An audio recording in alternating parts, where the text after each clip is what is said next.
Hello. Hey, Prague. thank you, Arthur. In physical. I know we've never met in the real. But hello again. Wow, that's fantastic. We've had so many conversations in cyberspace over the last 10 years. Yeah, exactly. And now we're finally here. I know, it's great. I love Prague. My wife is Czech. She's in heaven. Absolute heaven. I wanted to, I'm like, I've never been to Germany. I've never been to Italy.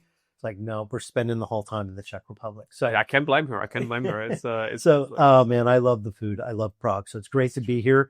And it's great to be able to meet friends that I've never met in person. So that's a very funny aspect to the way the world changed in the last 10 years. Yes. I walked into your office and it's a really cool tech office. And it, 5 years ago would have been filled with people and toys and guys with their back turned. Toys are still here. But many of the toys, people are all remote.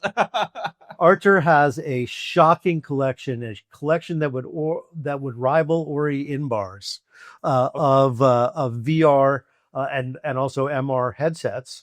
Of course, Arthur, most of you know, at least on his podcast, that among other inclinations, he's in the hardware business, but also he's the founder of Somnium Space, the metaverse, the PCVR metaverse.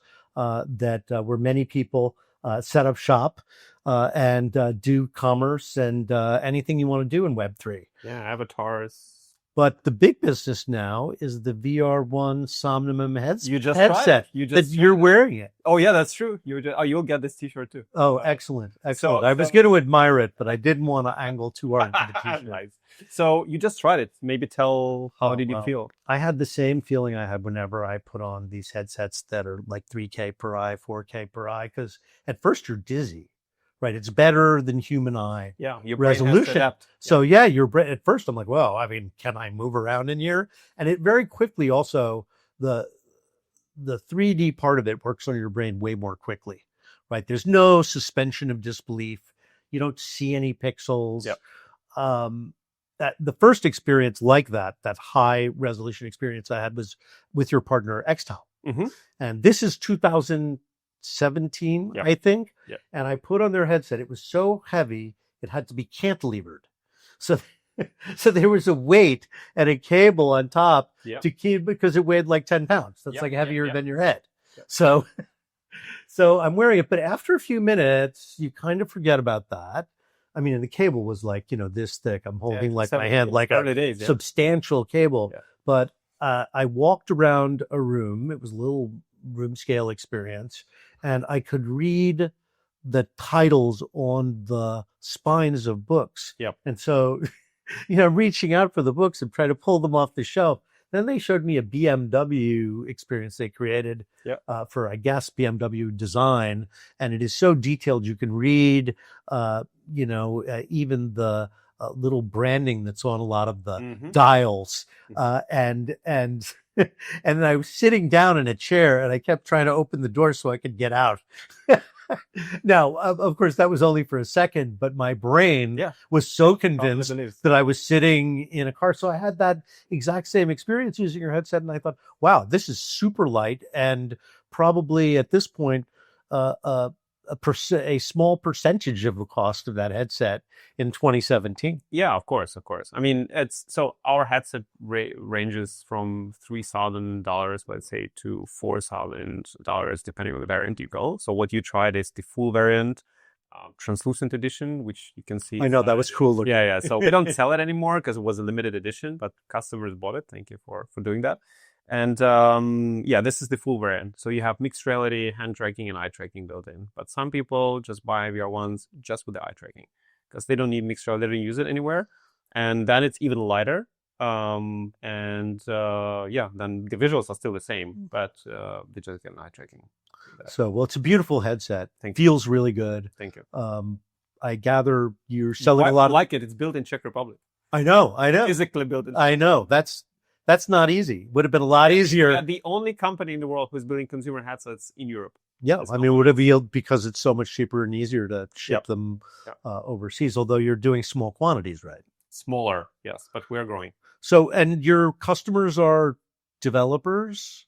Do you have many consumers? We are enthusiasts. We are enthusiasts. Prosumers, let's call it. Yeah, correct. Right now, we're still mainly prosumers, but the interest is very quickly shifting towards businesses universities and pilot training / military use Yeah. cases.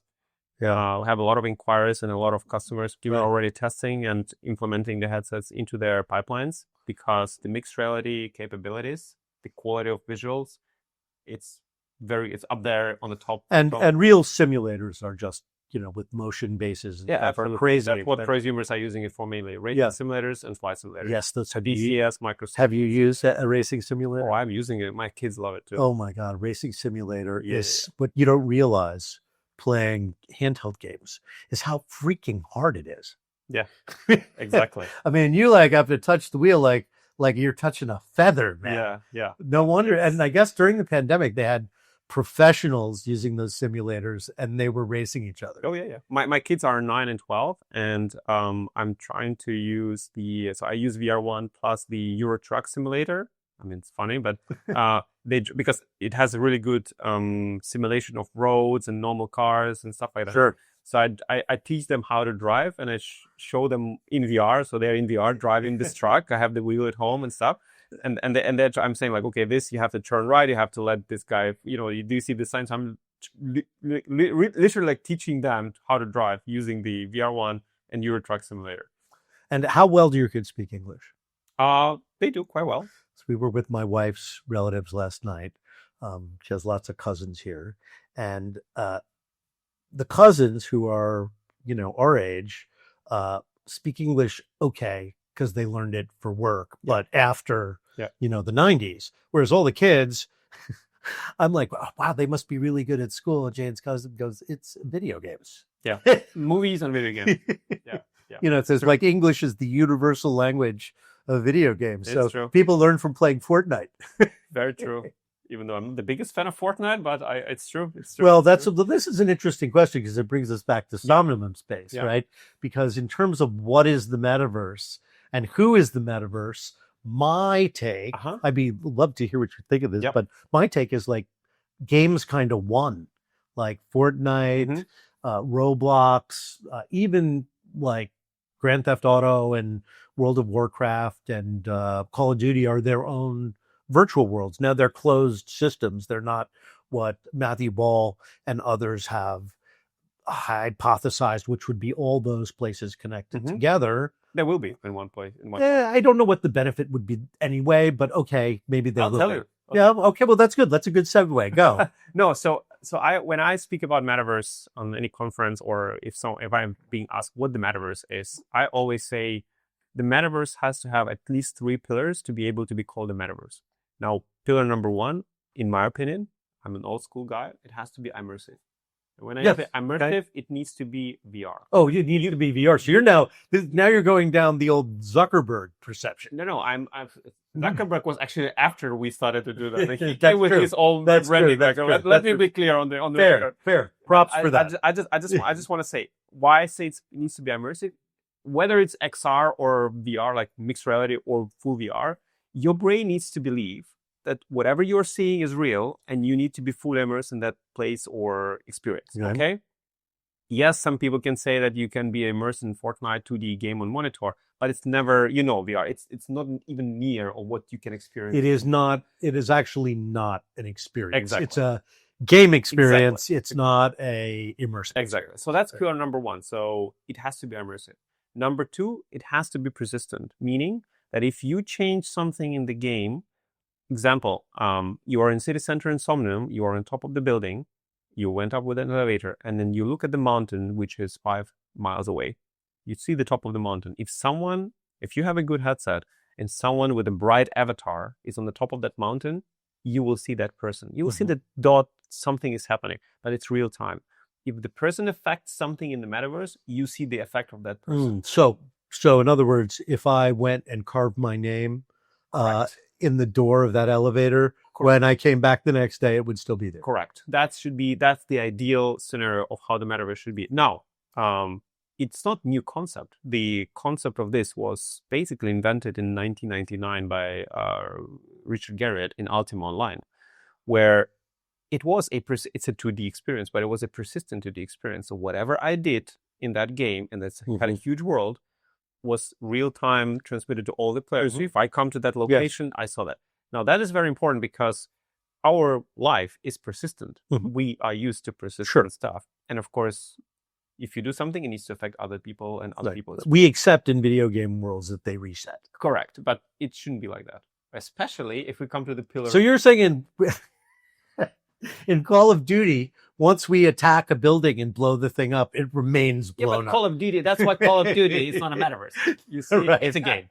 That's true. Well, persistence is actually something that Matthew Ball talks about a lot. Yes. In fact, it sounds like your primary disagreement with Matthew is on whether or not VR is a requirement for metaverse.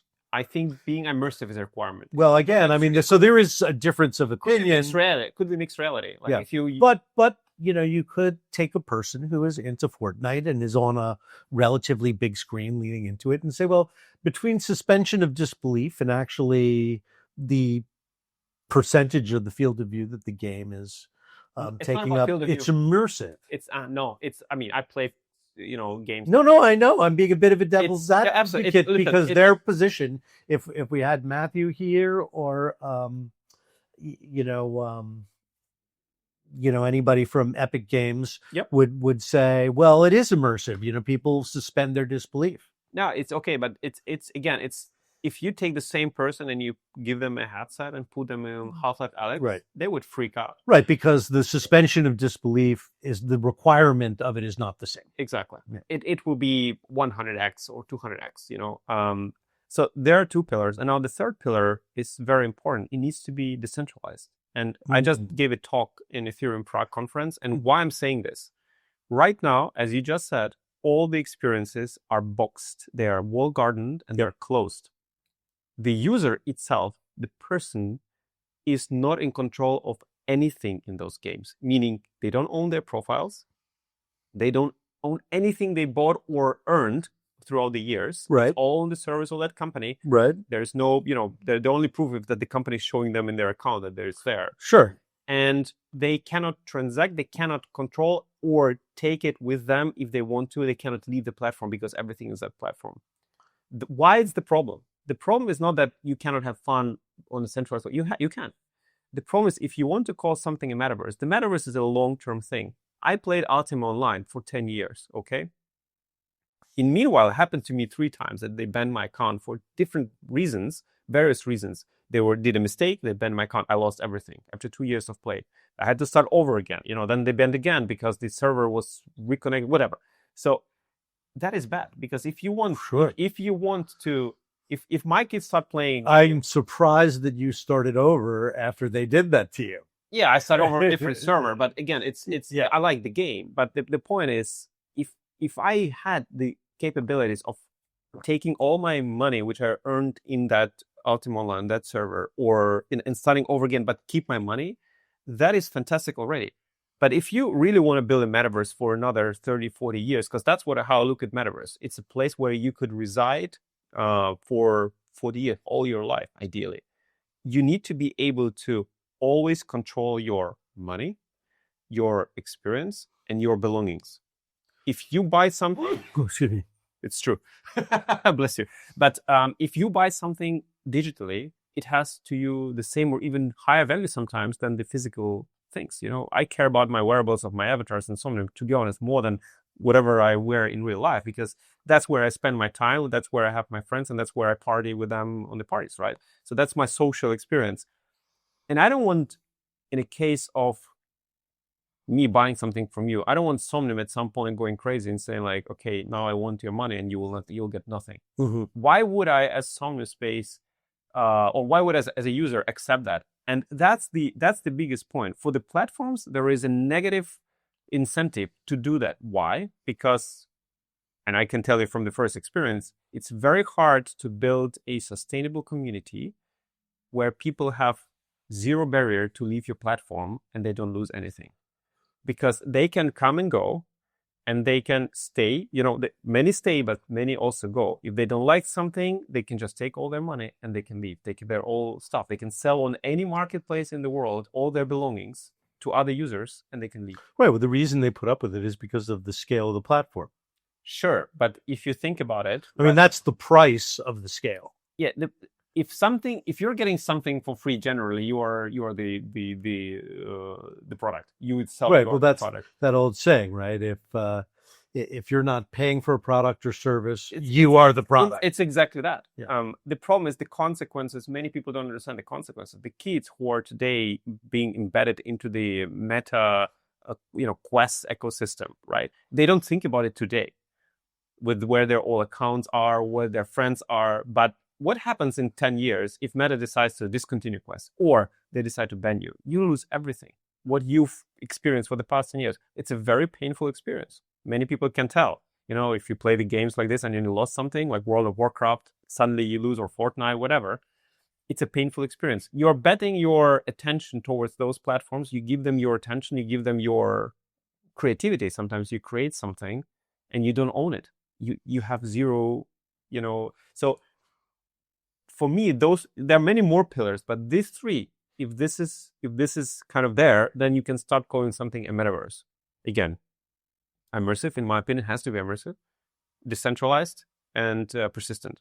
If these three things are there, then you can start saying, okay, it has the qualities of metaverse, which could be then expanded to something more, because we can talk about creative tools, the openness and open sourceness of stuff, the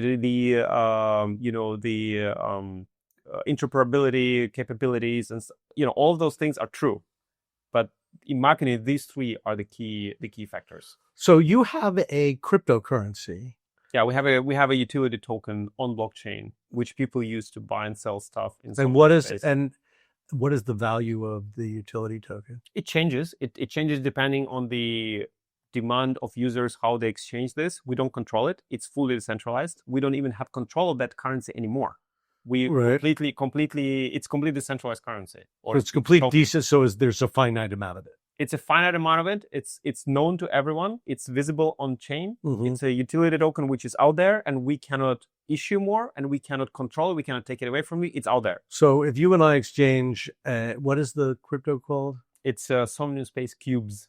So if we exchange cubes, can you exchange the cubes for fiat currency? So directly not. You can go and exchange cubes for you can go and exchange cubes for Ethereum or for Polygon tokens or for DAI tokens. So there's many. So if I have a big pile of cubes and I want cash, I would use the cubes to buy Ethereum someplace. Where would I do that? You can do it on Uniswap in decentralized marketplaces or exchanges, or you can do it on Gemini, which is the centralized regulated exchange. With Gemini, I think there you can directly even exchange cubes for dollars, and then you can withdraw the dollars on your. I see.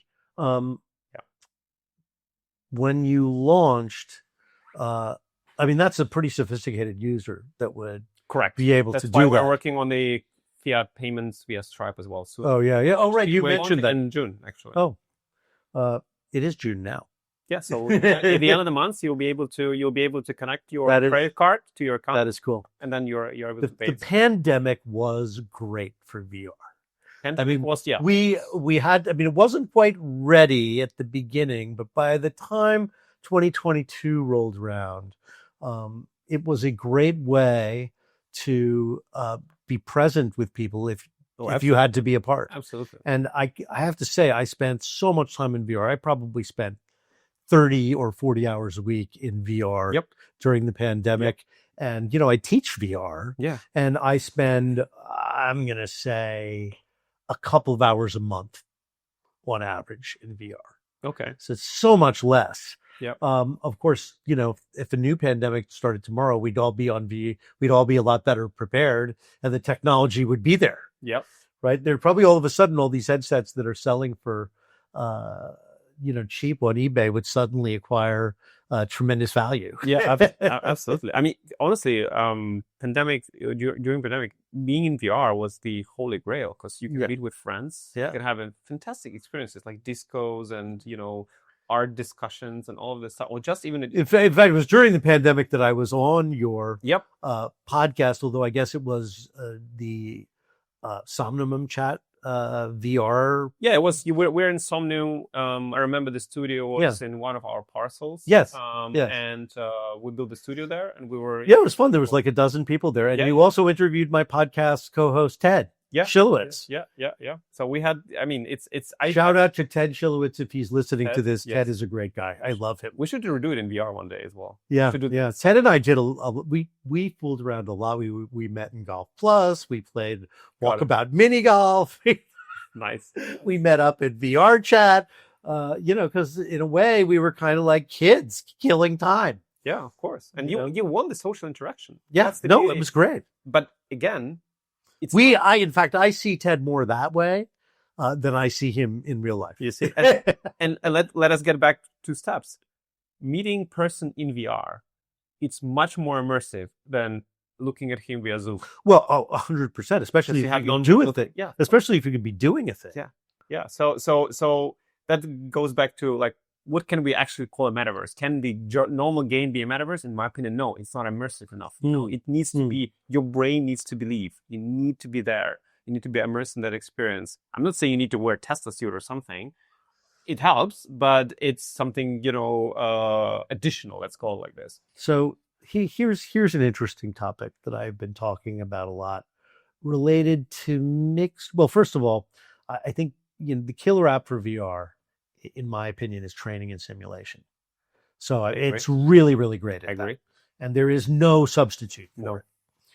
So I'm really, I've been surprised that the adoption hasn't been faster and more widespread in industry. I guess there's too much friction. It's friction and cost. And it's too hard to program for right now. 4090s, 5090s, GPUs. You have to have a good computer. You have to have a good headset, which is capable of. And then you have to create an experience which is truly meaningful for training. Exactly. So for flight simulation, for driving, that's kind of easy. It's obvious. But for other, I remember the mixed reality vendors, HoloLens and Magic Leap, were targeting sort of training for new workflows, for traditional workflows. Like if you're a chemist, you can capture what you're doing, and the trainee chemist can walk through your steps literally, wearing the headset at the same time. And none of the systems ever became very widespread. Yeah, exactly. It's more local, company to company. Like the Lynx headset we just talked about before we started rolling. It's used in some factories for the workers to overlay some of the information about the boxes. Right. They have that flip up exactly feature. So you can work in stuff. There is a lot of things we know about in VR, AR, which we think about as a mainstream, but then there's a lot of use cases which we have no idea about, which companies are doing in universities. And suddenly now you know all about them. I know a lot because I work with Tesla Suit and Lynx and VR engineers, and we do our own headsets. So now I kind of absorb a lot of those things, but for general public, they have no idea what it is. So general public adoption seems to be a bit stalled. Yeah, I would say so. It will change soon, in my opinion. Why? Vision Pro and Android XR. You think the Vision Pro is going to ultimately succeed? It is a fantastic product, number one, in my opinion. Number two, they've done everything right in terms of how they roll out those things into the market. So the Vision Pro, which we have right now, it's a development kit. Yes. The best development kit the world have ever seen in entire life. And why didn't they market it that way? It's Apple. Apple will always market you the vision. Apple will always show you what's coming. And they did, they tamed it down. They did it a good job. They put it up there, but they also don't push it on you too much. Some people like me, they have. Wow, you are giving Apple so much credit. I love what they've done, and it's coming from someone who is building their own headset. Yes, of course. In terms of the hardware, they've done a fantastic job. It's a masterpiece. It's the best hardware product I think the world have ever seen in terms of the consumer electronics. Mm-hmm. I cannot imagine anything else more profound, more complex.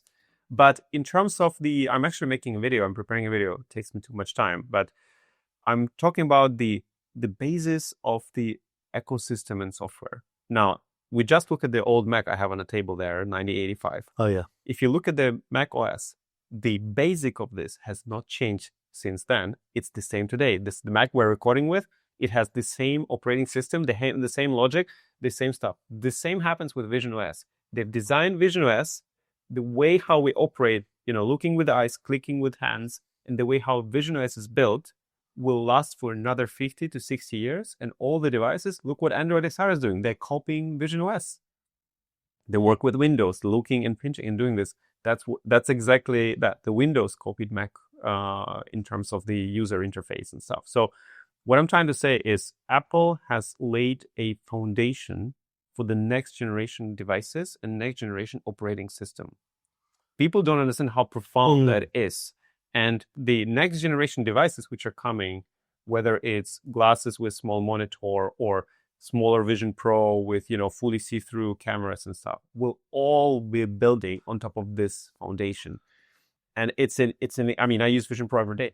I have to say my usage and my experience is different. I'll tell you what I'm really excited about is the use of XR glasses or AR glasses as a platform for sensors and AI. Right? Suddenly, like Google showed, right? Yeah. So suddenly the AI knows, your sensors, your cameras, your audio is all feeding into AI. Correct. Contextual information. And what's more, the AI is bringing in information not from just the headset, but also from the handset that you have to have with you. It's got geolocation. It's got, you can have all sorts of third-party applications running against the AI. In fact, the AI can start to morph into an operating system where it's like the movie Her, and you're just saying, read me my email. And you're not already there. Yeah. And so exactly, it's already there. It's already there. And I think that's why, Meta is having, and when I say so much success, they've sold a couple of million pairs of Ray-Ban glasses. That is not mass market success. Meta's in trouble, in my opinion. We'll go back. I think the metaverse is on a very, in fact, I've said this on the podcast. I hate to digress, but this is a juicy one. If Meta shut down Reality Labs, having invested $100 billion, their stock would go up. Correct. And not many people would notice. Not many people would notice. Well, investors would notice because their dividends would go up. They will say would go up 25%. That's true. But sorry that we. So we were digressing. So I was talking about AR glasses. AR glasses. I mean, here's the thing. If it has all the features that I just described to you, right? Sensors, AI, audio, all the things that are on your phone. I'm looking at this iPhone right now. I watch movies on this iPhone. It's got a really big, fucking great screen. It's going to be so long before I have the equivalent technology on my face without friction. Is it really necessary? Can't I just continue to use this screen as I always have, just in conjunction with the headset? Let me paint you a picture and the correct vision what will happen, in my opinion. Please. So you will not have one device to do it all. So that's what I'm saying. Yeah. If you look at what Google has shown on their Google I/O recently, they showed us, of course, Project Muhan from Samsung, which is the copy of Vision Pro, does exactly the same thing, but with great AI integration, what Apple doesn't have yet. So it, for example, it can do, you look at something and then it remembers where you looked and it, reads everything. So you can ask these questions. AI in Google headsets works amazingly well. And they showed the see-through normal glasses with a one screen on top, which can do a little bit of 3D, showing you the navigation, notifications from the phone, and also AI. All the AI things which you said, like, hey, 20 minutes ago, I looked at that bookshelf in the store. What was the name of the book I was having in my hand? And it will tell you the book name was this and this. This is reality today. This glass will ship by the end of the year. Oh, 100%. Well, now you're talking about another aspect of it, which is something that Mark Billinghurst calls story living. Yeah. And it's where AI is essentially monitoring your life. Everything, correct. Its applications are literally endless, right? What were Archer and I talking about yesterday? Well, even 5 minutes ago. Yeah. Exactly. Exactly. And at the end of the day, it would be like, here's your to-do list. Here's a review of the day. You talked to him. Yeah. You said you would do this. Yeah. You talked to your wife. You told her. She sent you the shopping list. Here it is. Yeah. And, just your entire life organized with reminders and agents. And we're much closer to that than people actually anticipate. What I'm trying to say is... How close is that? What do you mean by that? Okay. So I think the wearing normal glasses, see-through glasses with a small monitor, with AI monitoring you the whole day, we are probably less than a year away because Google is introducing those glasses by the end of this year. It already has this capability. it already can remember everything, and it has a full day battery life. What I'm trying to say is, by the way, so Apple is probably 2 years behind them in delivering a so similar. Apple is okay on the hardware and operating system, Vision OS. They're ahead of Google. On the AI integration into that, they are behind Google, and they're trying to kind of revamp themselves and stuff. I'm sure they will handle it, no problem, but it will, they are still behind. Overall, I would say they are kind of balanced, but Vision OS, I've not had a chance to use the Android XR. I had talked to people who did use the Android XR, and they said it's good, but it's not on the level of Vision Pro yet. Which again, I would say it's the same story as with phones. Android phones are good, they're getting there, but iOS is iOS. It has the ecosystem. And now we're coming to a problem, which going into your comment about the Mark Zuckerberg. I think Meta is in a big trouble. Why?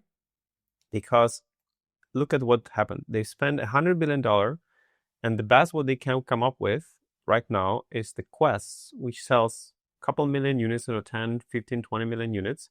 And they don't have an operating system. They are reliant on, they asked Google, can we use Google apps in our store? Google said, no, of course not, because they're using their Android XR. They want all the apps be available on Android XR exclusively, right? So they spent $100 billion. They got Quest. They got, let's say, 20 million sold devices. We know statistics. Out of that, majority of the devices are used one time per month. Some of them are not even powered on anymore. And only a small fraction of people are using it every day. And who are those people? Those are kids playing 2 or 3 main games, which are Gorilla Tag, sometimes VR Chat, and sometimes they play, I don't know. So all apps they can't make money from. Correct. Now, so now he has a dilemma, right? Because the market is shifting. The Vision OS, it's a very robust ecosystem. It's like, iOS or macOS on the computer, and the Android XR is the same thing. So you're saying basically Meta cannot survive the challenge of they don't have the ecosystem of apps. They don't have developers. They don't have active developers building on their ecosystem, and they don't have the users because, Ray-Ban, it's cool because it's Ray-Ban. But honestly speaking, many people would not trust their whole life monitoring thing to Meta. Apple, different story. Google, it already has all your photos. It already has all your emails. You already trust Google. You already trust Apple. But you don't trust Meta because you had to have Facebook account, which you already don't use anymore. Nobody uses it anymore. They are in the middle, and they're dependent on other ecosystems, right? Because Apple turned off their revenue of ads on iOS. Yeah, but then they used AI and made up for it. Sure, but again, you are all. By the way, I don't know if you saw the announcement. They are now going to be making ads for their customers. So customers no longer have to make their own advertisements.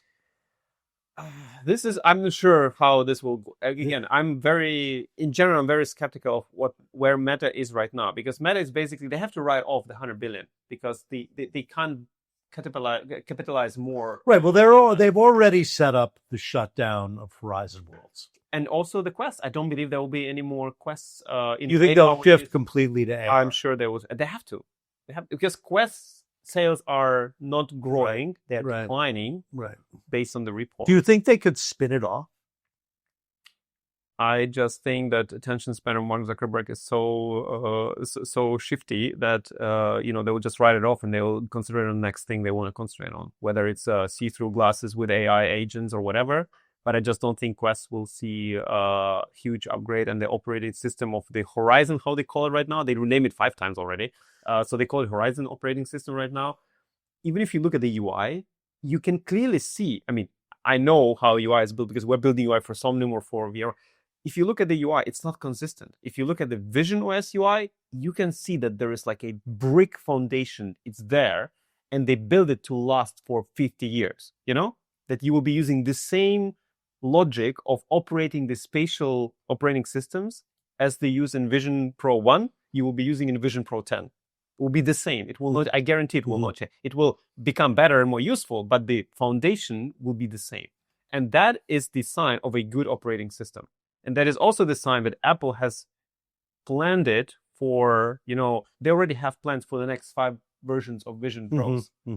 You just don't know about it, or we don't know about it. It's so interesting because, there is a drumbeat on the horizon of people who are pissed off at Tim Cook, Oh, of course. and feel like his leadership is less than visionary. And there you got Johnny Ive making a new device, which is probably a life logging Oh, device. sorry. That I have to dismiss right away. Really? That video with Joni and Sam Yeah. Altman talking to each other. Yeah. What the hell was that? Like, Oh, come on, man. You don't think I think one of the most amazing things that's happened in the past 5 years has been the emergence of OpenAI no, as a AI is great, as a tech giant. but you don't. Okay, I just don't understand the whole. But remember, people laughed at this.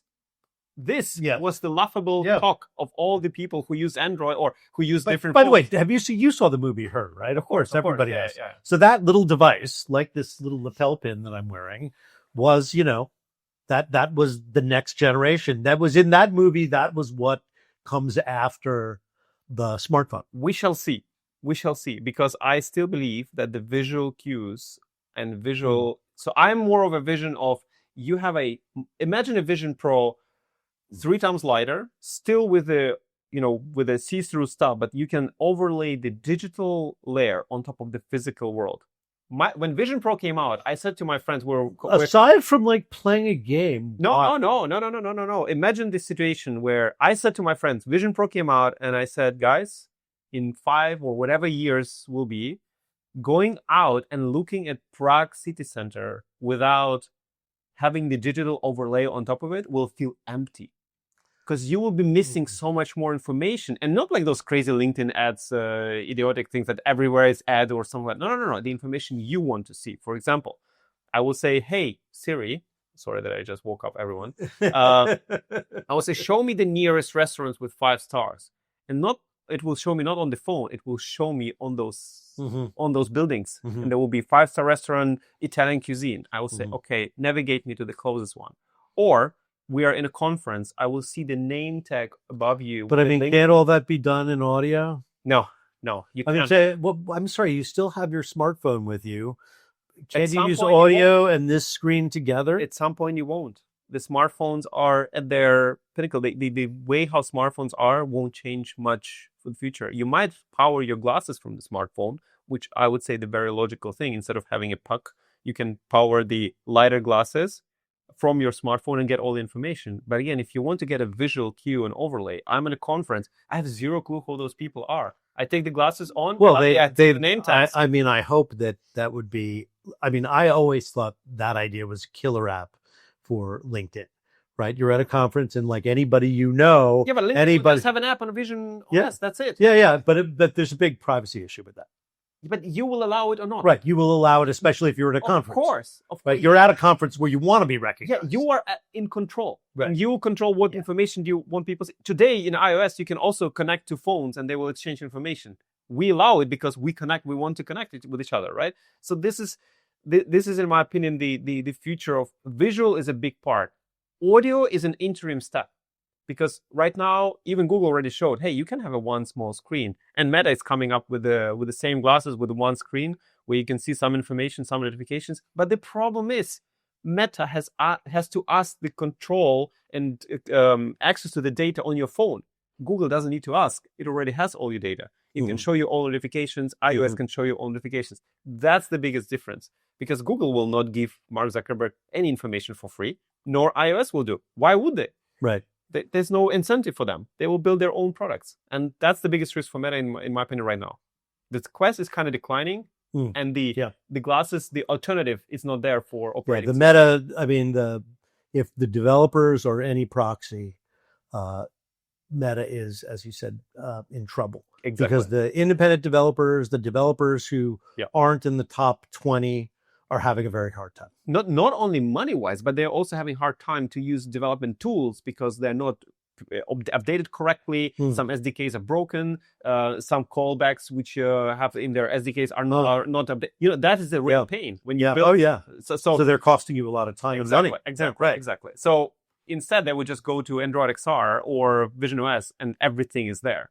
I build my app, my Authenticity app, my social network app on Vision Pro. So I have Vision Pro app, and it's working. So you spend a lot of time in Vision Pro. I do spend a lot of time. Mainly, for me, it's a kind of either sometimes I work, so I have my screen and I have some Twitter and Discord, and I have my Mac mirrored. but also it's calming down time when I go to bed and not interrupting anyone. I lay down like this and I watch the movie or YouTube, or I just read some article in a position which is comfortable for me.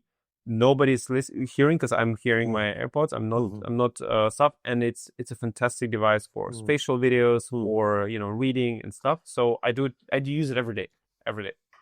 That is amazing. I have never heard a full-throated endorsement like that for the Vision Pro. Listen, I'm not affiliated with Apple. No, I know you're not. You're speaking as a user, which is the most powerful endorsement they could get. As someone who actually built the headset, I look at their products and I say, this is the good product. Yes. It's a good product. Yes. It's a well-made product, which actually has a lot of aspects which will be used in the next generation product. So when I looked at the Vision Pro, I said, okay, these guys have planned this for the next 7 years. They have everything laid out. So that's interesting. Let's get back to your business for a second, because an entrepreneur in a technology business has a vision for what the world will look like 5 years from now, and you're trying to steer your business toward that port.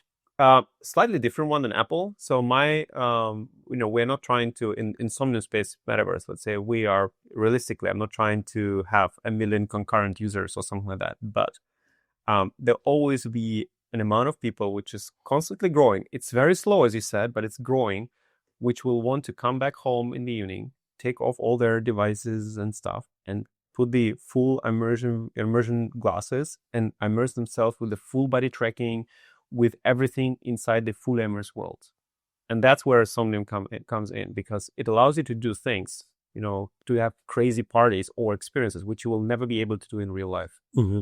How matter you try, you will not, because this is, something.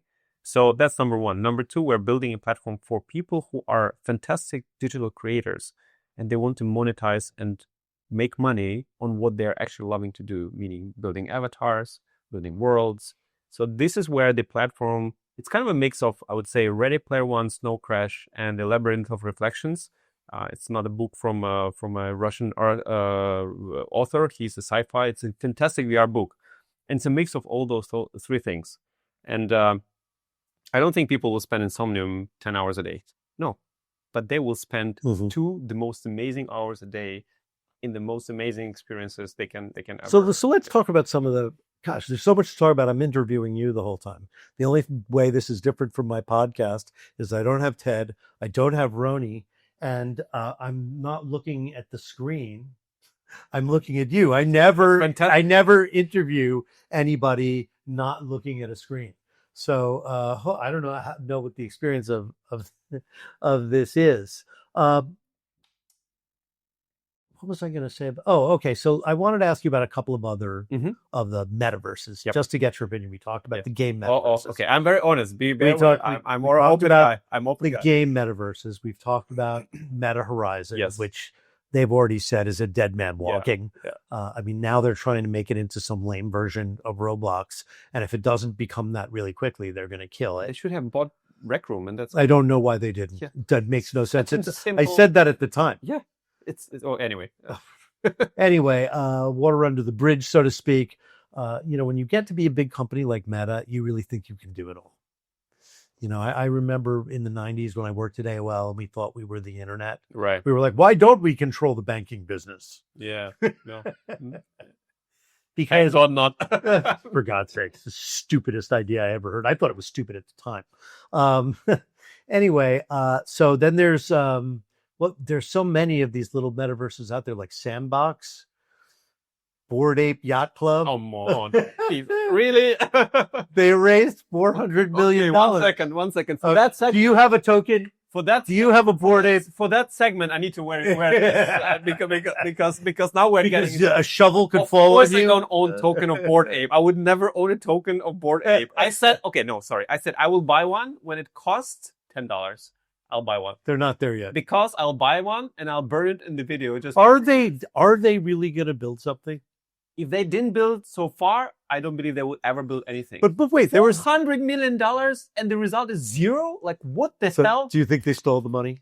I don't know what they did with the money, but the fact that the result is not there, it's infuriating. Why? Because it harmed us. These behaviors the wash trading. If we talk about all the other, and what's up with Sandbox? I have no clue, but I'm trying to tell. Okay, sorry. Go ahead. I'm trying to tell. Like we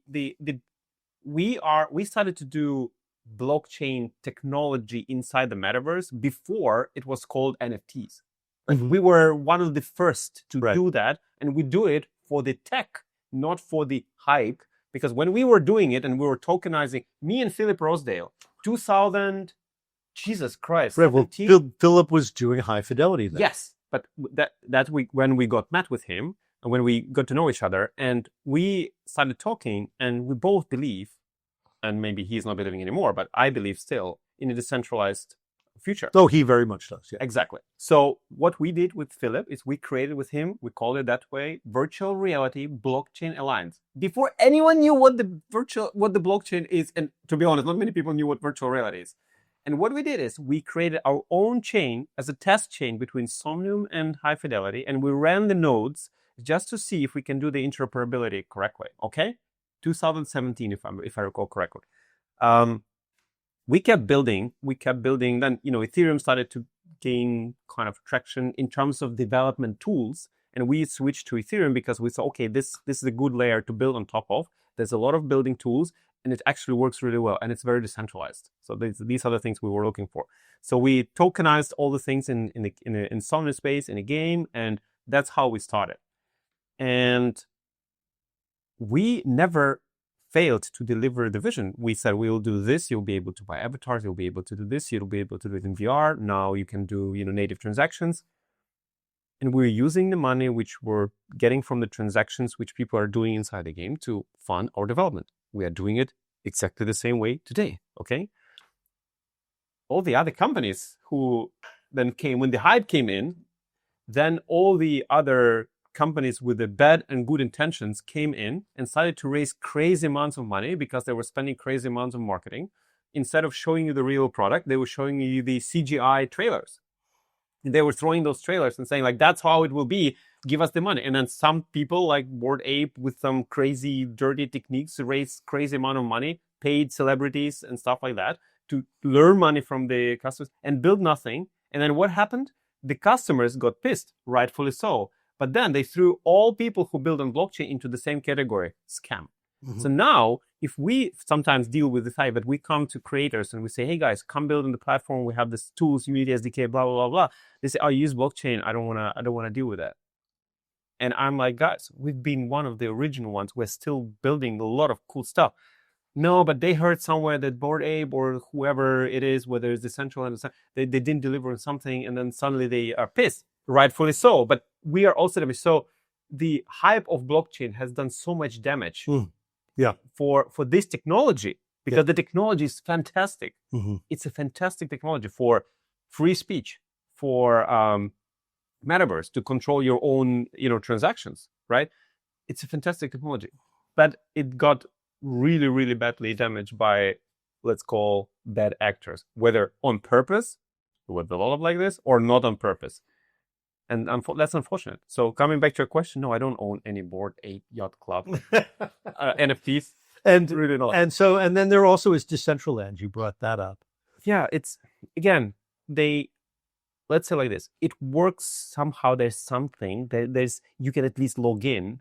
But given how much money they raised, the quality of the product, of any product you just mentioned, is far away from what it should have been. And remember the whole pay to play category. Oh my God, yeah.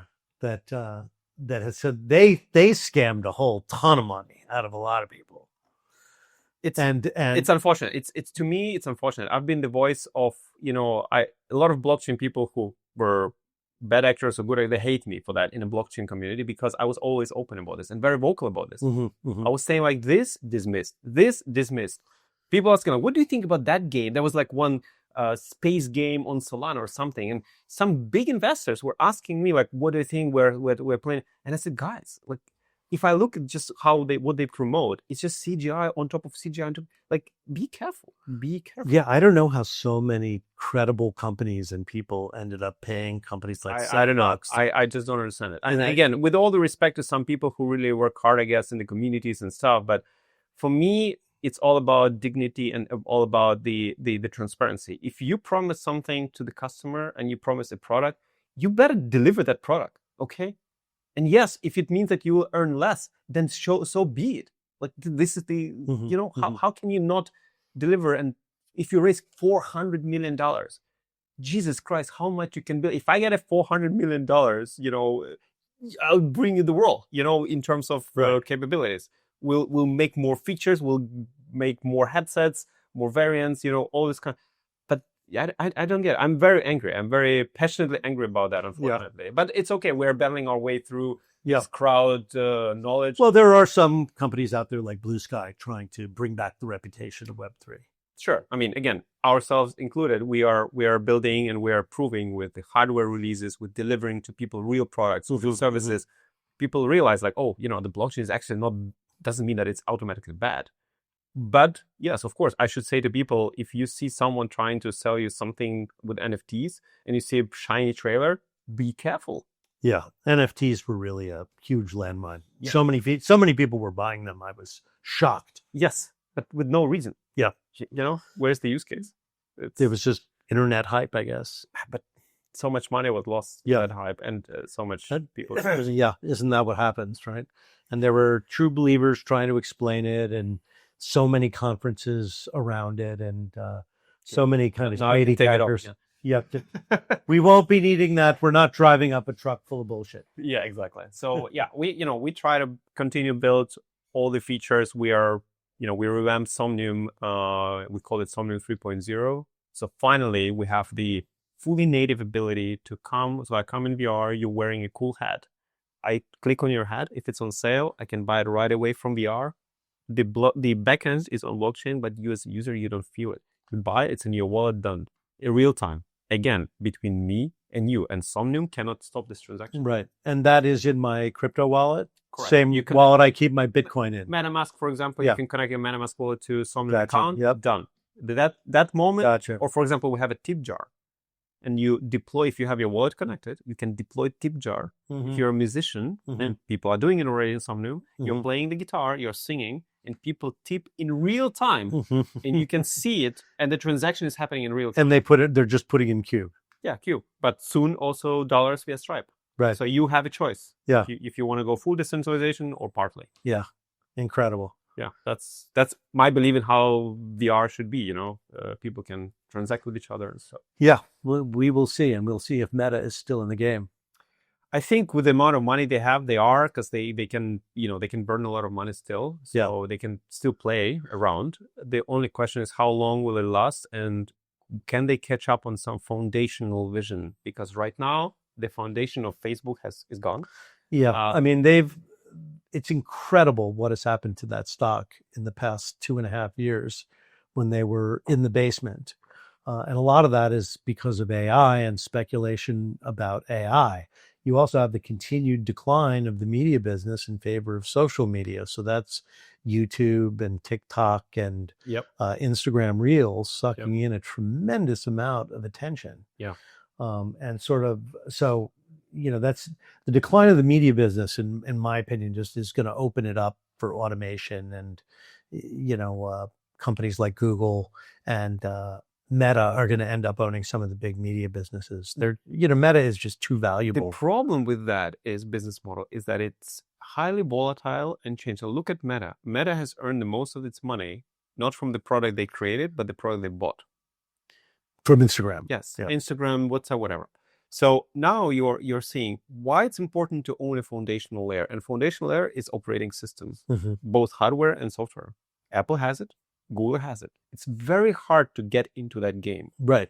Because everything else uses those things to actually connect to the user. In social media, if you're in social media business today, you have a tremendous revenue Meta has from ads.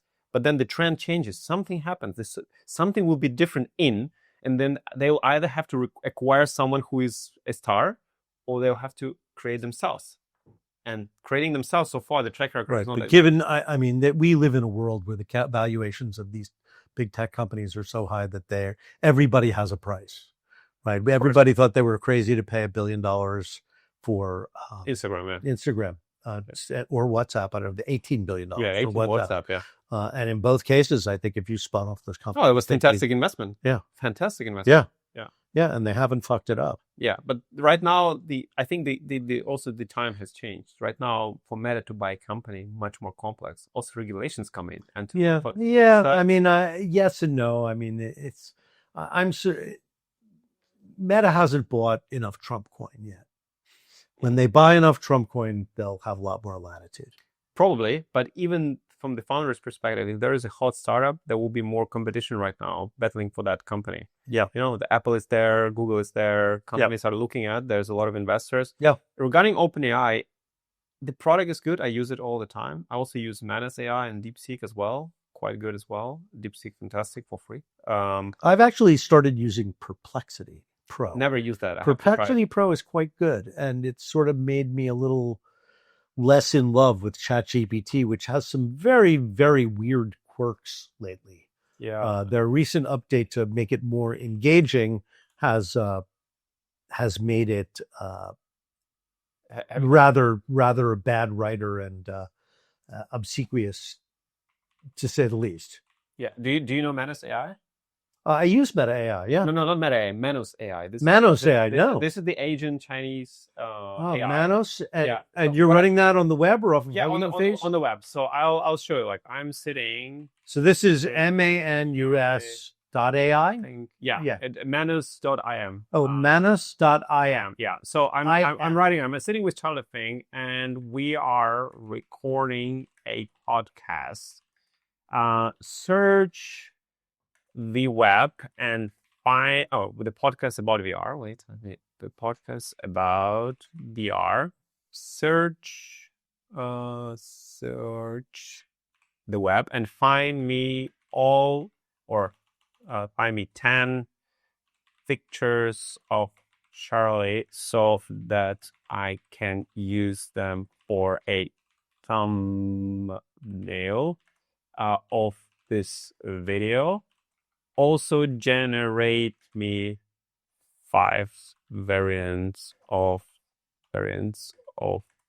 thumbnail. Now watch what happens. The cool part is it's a fully agent part. So you can go to websites, download things, save them, then combine them. And now it will spin up the new machine. It opens up the virtual machine and does here. It turns on the computer.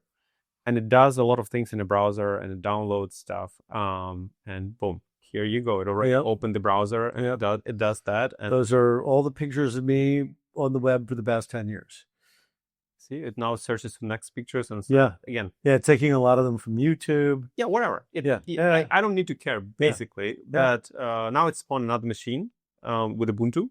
To get you to get the graphic design rolling or whatever it be, so save it there and then process the pictures and things like that.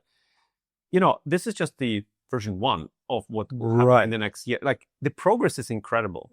In this age. Yeah. So my time in AI is between ChatGPT for normal text things like, hey, refine me this reply of email, blah blah blah, and this for more complex tasks. Hey, I'm doing research. I need to find all the creators who are creating worlds in Somnium Space and who published about this. Can you give me the list? Boom, Excel done in like 20 minutes is done.